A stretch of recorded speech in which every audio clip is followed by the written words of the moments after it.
ලස්සන ගීතයක් තියෙනවා ගායනා කරන්න. මට මේක කියන්න හිතුණා. මේ ගීත ගායනය දැනට ඕස්ට්‍රේලියාවේ පදිංචි ගායන ශිල්පිනී රොෂානි කහඳවල. මේකේ පද රචනය ඉෂාරා තරංගනී යාගේ ගොඩක් ගීත ලියලා තියෙන කෙනෙක්. ඒ වගේම ගීතයේ නම සඳ ඇවිත් මෙලඩි මියුසික් රංජිත් ප්‍රේමවීර.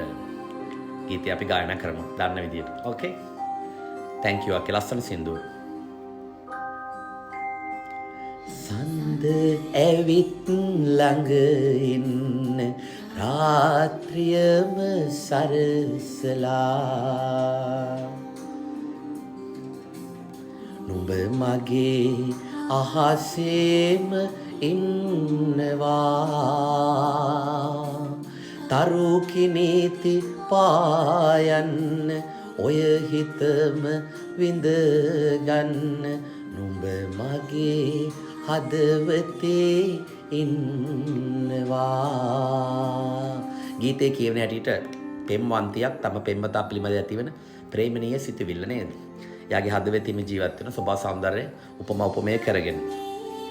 නැති උනත් ගිම්හාන යලි ඇවිත් නුඹ මගේ ළඟින් තව ඉන්නවා. ඇහැල මල් පීදුනත් වසත් කාලය ඇවිත් පෙරසේම නුඹ ළඟම ඉන්නවා. කාලය ගෙවිලා යනවා, ගිම්මහන එනවා, වසන්ත එනවා, මල් පිපෙදෙනවා. ඒ හැම වෙලාවකම මම ඔයා ගාව ඔයත් එක්ක ඉන්නවා. පිවිතුරු ආදරයක් තම පෙම්වතිය තම පෙම්වතා පිළිබඳ තියෙන ලස්සන සංකල්පනාවක් තරංගනී nice lyrics. වේල ඉම දුරවත් සිඳුරලට හිත නිසා සිතිජයක් නොවන බව දන්නවා.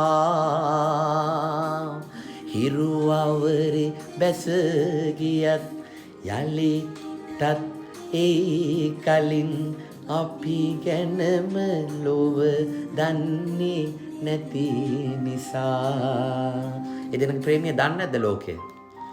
හිම කතාවක්ද මේක? අහන්න ඕනේ අක්කගෙන්. හරිම ලස්සනයි. හිත නිවෙන ගීතයක්. හරිම ලස්සනයි. ඇවිත් ළඟ ඉන්න රාත්‍රිය සරසලා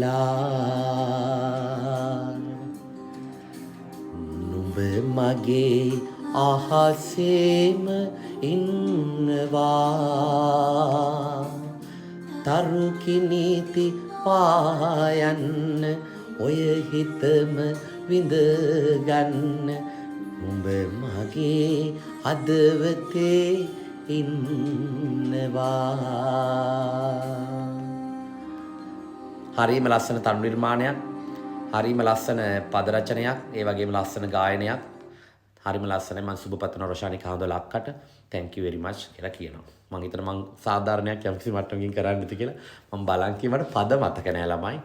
මොකද ඉතින් අපිට භාවිතයක් නෑනේ ගීත දේවල් මේ රටවල් වල. බොහොම ස්තුතියි සමන් දුන්නට. එහෙනම් ඔයාලා ඔක්කොටම තෙරුවන් සරණයි.